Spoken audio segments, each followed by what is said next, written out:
What it is, guys, it's Shadana. We're back again with another review, and we're going to get straight into it because this one is for MotoGP 2023 on the Xbox. Now, this is going to go straight into the accessibility as always. It's got the same accessibility it had on the PC version. Done a really good job of porting it over and making sure that it runs just as smooth, and kudos to them. I'm really happy for what they've done. And then we'll get straight into the customization. Customization has great levels again. It's basically the same game as a PC version in that regard. It does seem to run a little bit better on the console version for some odd reason.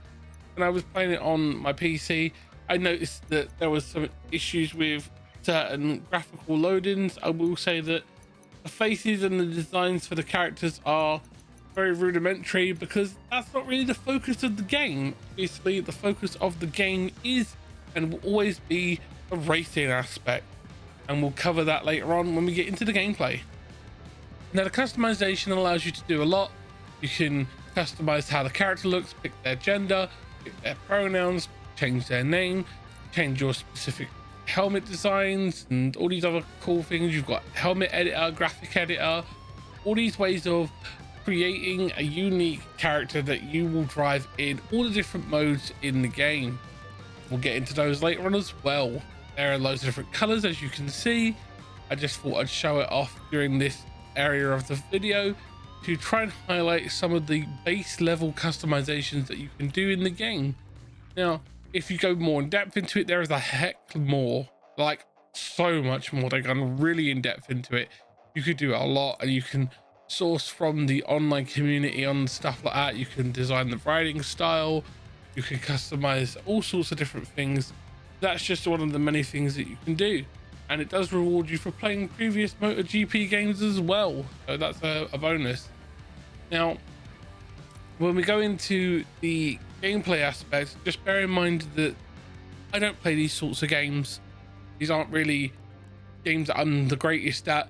They do have loads of different modes. You've got the career, you've got online, you've got just quick race, you've got all sorts of different ones that you can do. And the key thing on the gameplay aspect that I like is the fact that it doesn't matter if you're used to these games or you're just playing it because you want to have something that's fun.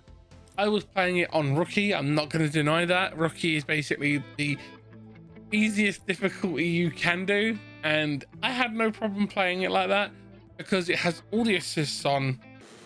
And for a person like me with disabilities, if I'm having a hard day trying to play a game, having those assists on make it super easy for me to play, and I cannot fault it. I think that is one of the shining pieces to this game. And the player recommendations, if you like vehicles, if you like cars, motorbikes and stuff like that, and you like racing them in computer games, and you play something like GTA, this is probably something you might be interested in because it's an actual racing game. You know, you could actually do something more than just a shoddy mechanic in GTA, and actually get real hands-on with the way that vehicles are really actually supposed to respond. Now, that being said, this is a game that has been going for a very long time, and they have refined it and refined it and refined it, and it plays very, very well, and it's a really good game. The frame rate is running, I tested it on all different frame rates. It's XNS optimized.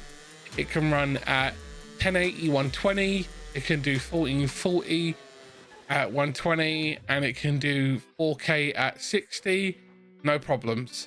And I had no problem with all the bells and whistles that the game has to offer. It's great on that one. And I will get into my final thought now. Now, this might be a little bit polarizing for a lot of people. I honestly think that this game and a lot of games lately play better on console because they feel like that it's easier for console developers to develop them for them.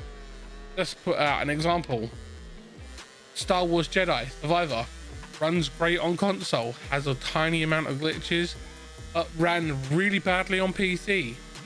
We had Redfall ran absolutely fine on console. had a few issues, but it ran solidly at 4K 30, whereas on PC it was really badly buggy and really badly messy. And that's gone on for a while now. We've noticed that games seem to run better on console, and I'm not saying that consoles are better, because it doesn't matter where you play, as long as you're having fun and you're playing the games you want to play.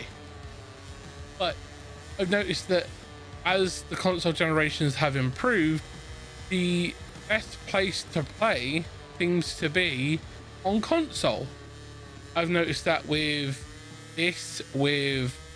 Final Fantasy VII Remake, it ran smoother on the console version and on the Windows version than it did on the Epic version. I don't know why, but it's just one of those things that I've noticed, that sometimes the PC versions, because they have to account for the lowest common denominator, which could be a laptop that runs the lowest performance hardware, to the Mr. Daddy Warbucks that's running two 4090s in their rig, one for encoding their content and one for playing their game, and they're running like a Xeon processor or a Threadripper processor to get that bleeding edge. Now, if you're that person, you're gonna get the smoothest of gameplay, but you're still gonna have bugs and problems, because of the fact that PCs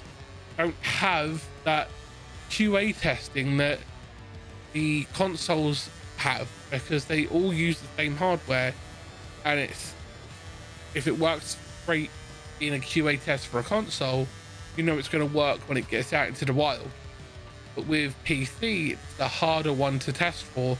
So I think that I've noticed over the time, games like this that have a very wide install base on the hardware side, they seem to have lots of spottiness around the game. You'll notice certain areas are buggy, or certain areas just hitch up for some weird reason, and then it struggles a little bit. And then I've noticed that, and I feel like it's not to be blamed for the developers.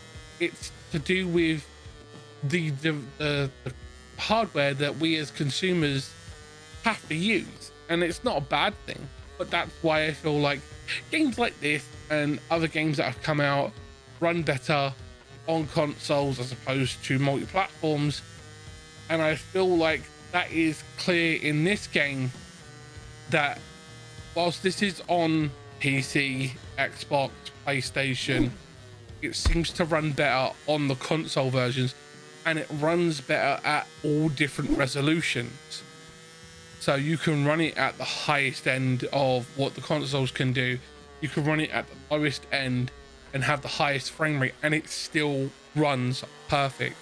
And I think that that is the best way to play this game. I feel that, given the fact that I've got the PC version that was given to me and this version was given to me, I want to give you guys the most comprehensive review on both thingies. I will link to the PC version that I've done, and I will say that based on what I played then, it was a really good game, and it still is a really good game. The gameplay is great, but I've noticed certain things as I've gone back and played both again, that the console version just does better and is more stable, and it seems to be more refined and more polished than it is on the PC version. But I think, again, that honestly comes down to the fact that hardware on a console is the same over and over and over again. It has fixed performance levels and it doesn't change. You can have 10 million users on a console and all those 10 million users have the same hardware. It's not going to change. Whereas if you have 10 million players on PC, they're going to have all the different hardwares and any permutation in between. And I feel like that's where this game shines better on the console, because everyone can have the exact same experience and enjoy the game the way it was meant to be done, which is to have fun. And this game does pack a lot of fun if you're into this style of gameplay. If you're into motor racing or GP racing, definitely plays well. Love the fact that it has rookie mode, You can play through it and you can have all the assists. It helps you drive. And then you've got the expert mode where it's super technical and it allows for all range of players. And I think that is where this game honestly is the best it can be. That's just my opinion, guys. Thank you for watching. Thank you for checking out the video. Check out the latest video that we've done, one of the lives. And as always, guys, I will see you in the next one. Be safe, be well, have fun gaming, and as always, I'll see you in the next one.